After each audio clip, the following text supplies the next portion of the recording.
It's very nice to be thought of as being pretty, as being, it's a plus. It's nice. It's not terribly important, but it is nice to have it in your favor.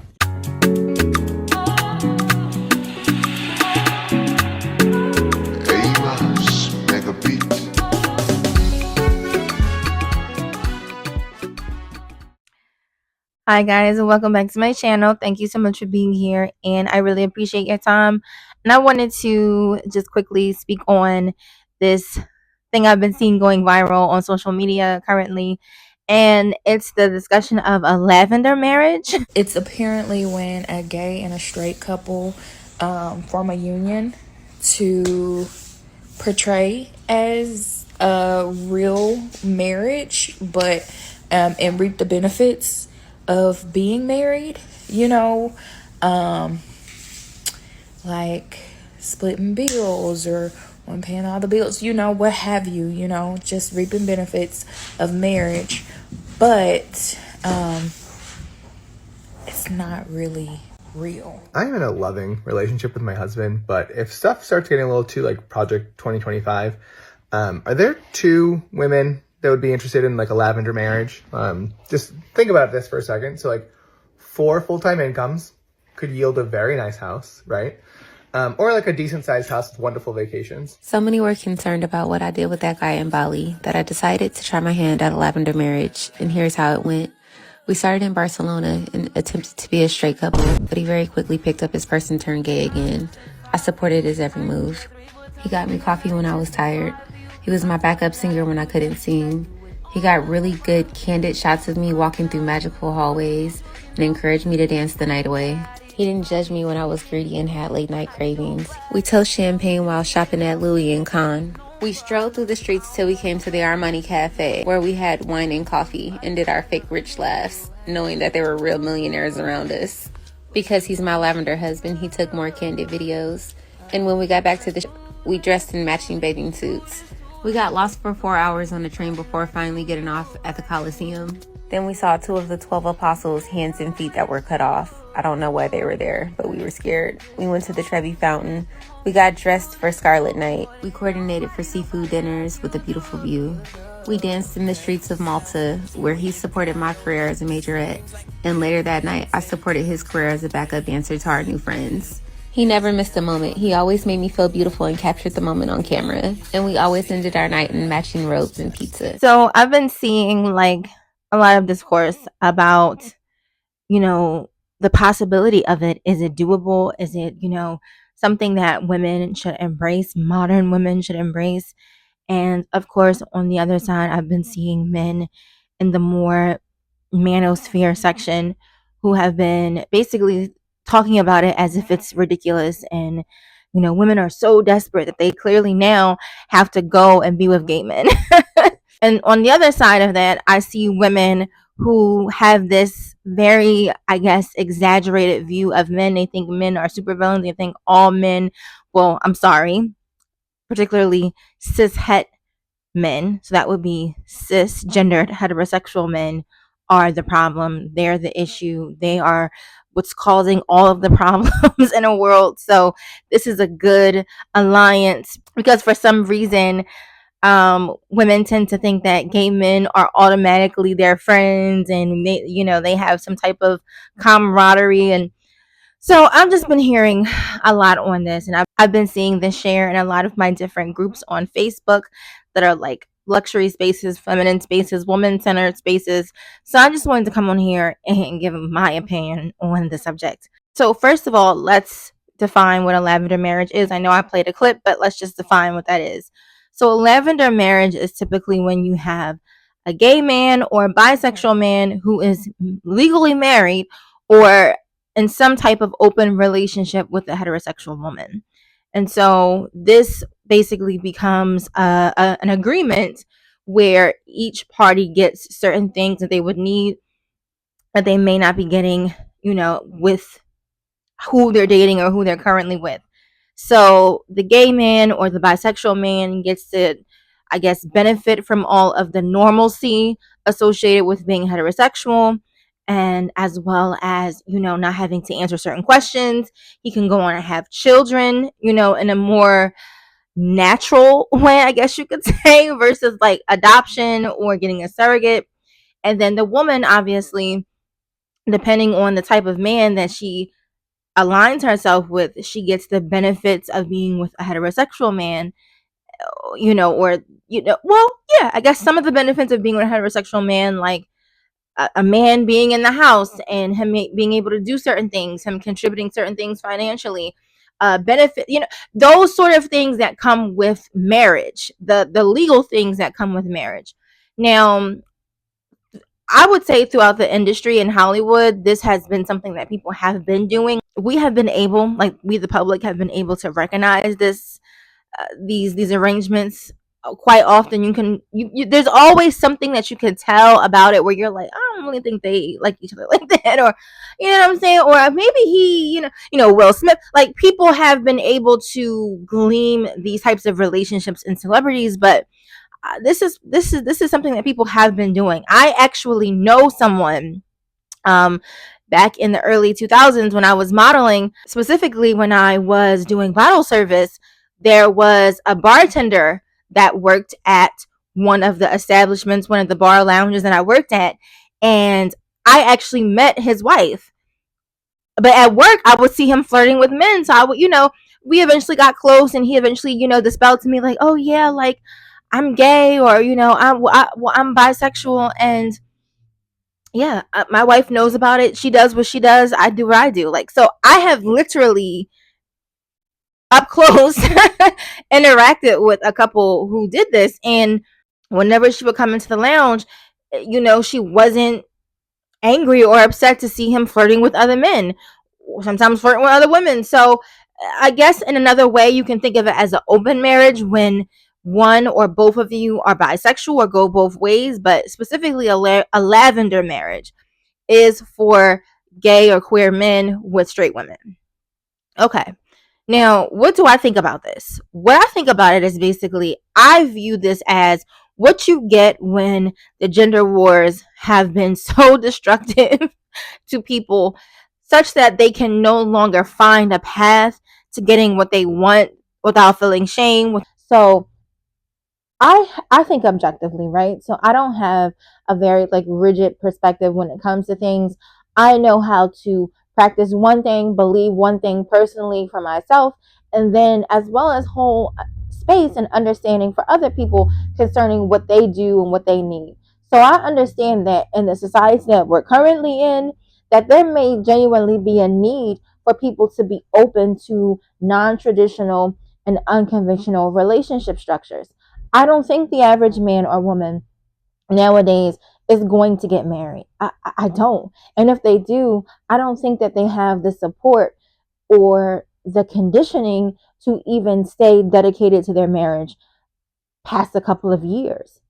And I think this is for, a couple of reasons. But one of the main reasons is social media has conditioned both men and women via the gender wars to no longer value what it is being in a long-term committed relationship.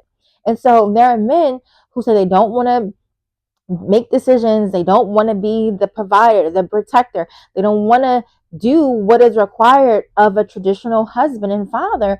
And so yeah, it makes sense then. If that's not something that you want to do, then yeah, maybe you should be open to a polyamorous relationship or some type of open arrangement where most of the responsibilities that are required of a husband and father don't fall on you, because there will be other men in this poly structure that fulfill those roles that you may not be good at or that you don't want to do. But that will require you as a man to be honest about where you lack or what abilities you have or what things about you wouldn't be the best fit in certain situations.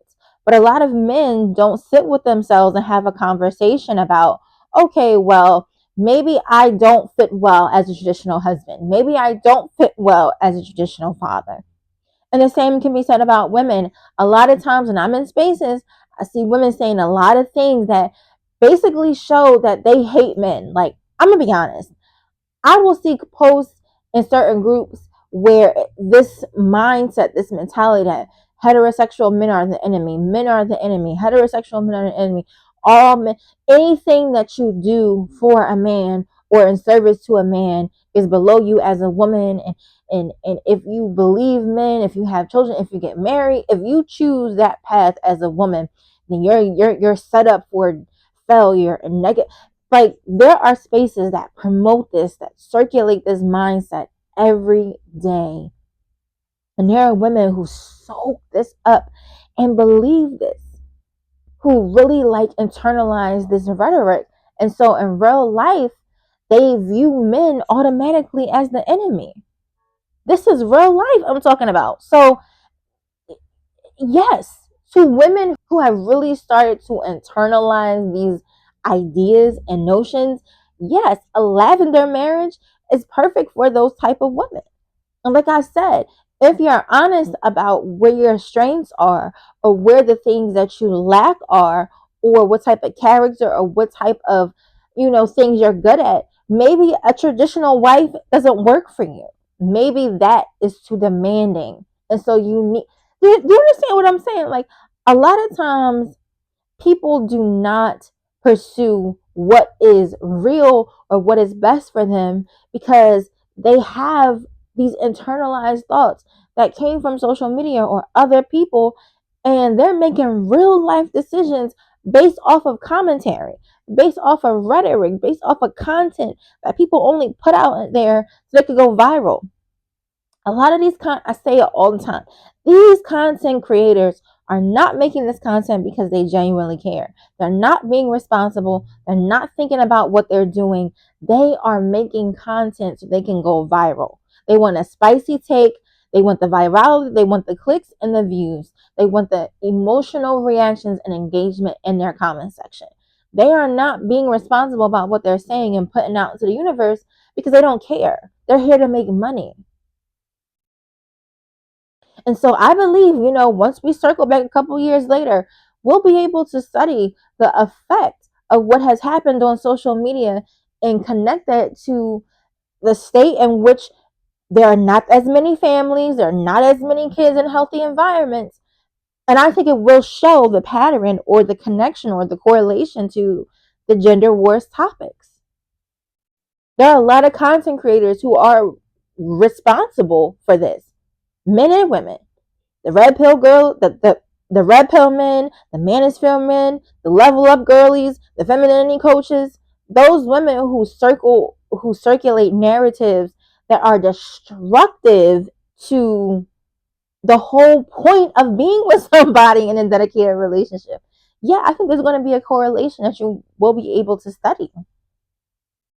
I think that realistically, people do not take the time to think about what they're doing in real life and what they're doing has been working for them.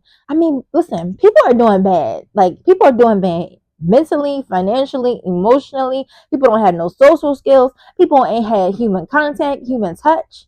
There are a lot of people who go weeks without physical, loving, romantic touch, or sometimes otherwise from a human. It's so bad to the point where men can't go out in public and do what's called the cold open. So they can't go up to a woman they've never met, never had no investment in, never seen before, never spoke to, nothing, and just interact with her. Because we don't know what may happen. She may treat him as a predator. She may make a video about it and put it on TikTok. Then you have women who, they want to try, they get all dressed up, they go out, they sit at a lounge somewhere or sit at the bar or whatever single women do. And they try to, show their choosy signals, present themselves in the best way, and no man hits on them. And so what then happens? She thinks, well, maybe I don't look good, or maybe I'm not this. I don't want to go out no more. I'm closed off. This is real life I'm talking about. Like, I'm married, but I know what's going on based off of what I see y'all talking about. And so this is why you have this huge disconnect between specifically straight men and straight women. Because our interactions are constantly being like disintegrated, literally. real life in a real concerning way. Personally, I feel as we're reaching a point in our current society where you're going to have a lot of men who die single, who die alone, never been in a relationship. You're going to have a lot of women who die alone, die single, never been in a serious relationship, or only had one and weren't able to replicate it or weren't able to find someone else to be with.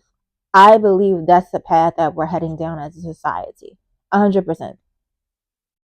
And so I believe that that is going to require people to be open to non-traditional, unconventional relationship structures so that they can even be in one. And I really don't necessarily see the issue with that. I mean, I just look at it as you have to do what's required. You have to do what suits you the best. And if a lavender marriage, poly relationship, an open marriage, whatever, if those options are best suited for you, I don't see the shame in that. I don't see the issue with that. Do what works for you as long as you're doing it in an ethical way. That's how I feel about it. I personally don't see the shame in a lavender marriage. I don't see the shame because if a traditional relationship structure does not suit you, then you need to pursue what suits you, man or woman. See, that's the thing. I don't look at this as a gender specific thing. I look at it as a societal thing. I think society is not producing the sort of people that do well in traditional relationships. Society is not producing stable households. They're not producing stable people. So there may be more of these non or unconventional relationship structures where people are pulling their resources, where you have people who are together based off of how they fit together and their strengths and their lacks. Like, to me, I think that's where we're heading, realistically. Realistically, I think that's where we're heading. And I don't, like I said, I don't see the shame or the joke behind it. I think we're way past joking and laughing. I think in real life, our society is heading to a place where you're going to either die by yourself or you're going to fit in where you get in. Hey, that's really how I feel about it. Seriously. For men and women. But yeah, give below in the comment section. Tell me how you feel. What are your reactions to this topic? Are you open to these type of relationship structures? Have you considered it? Have you, partaken in one? Let me know. Always be respectful in the comment section. And thank you so much for watching. Take care.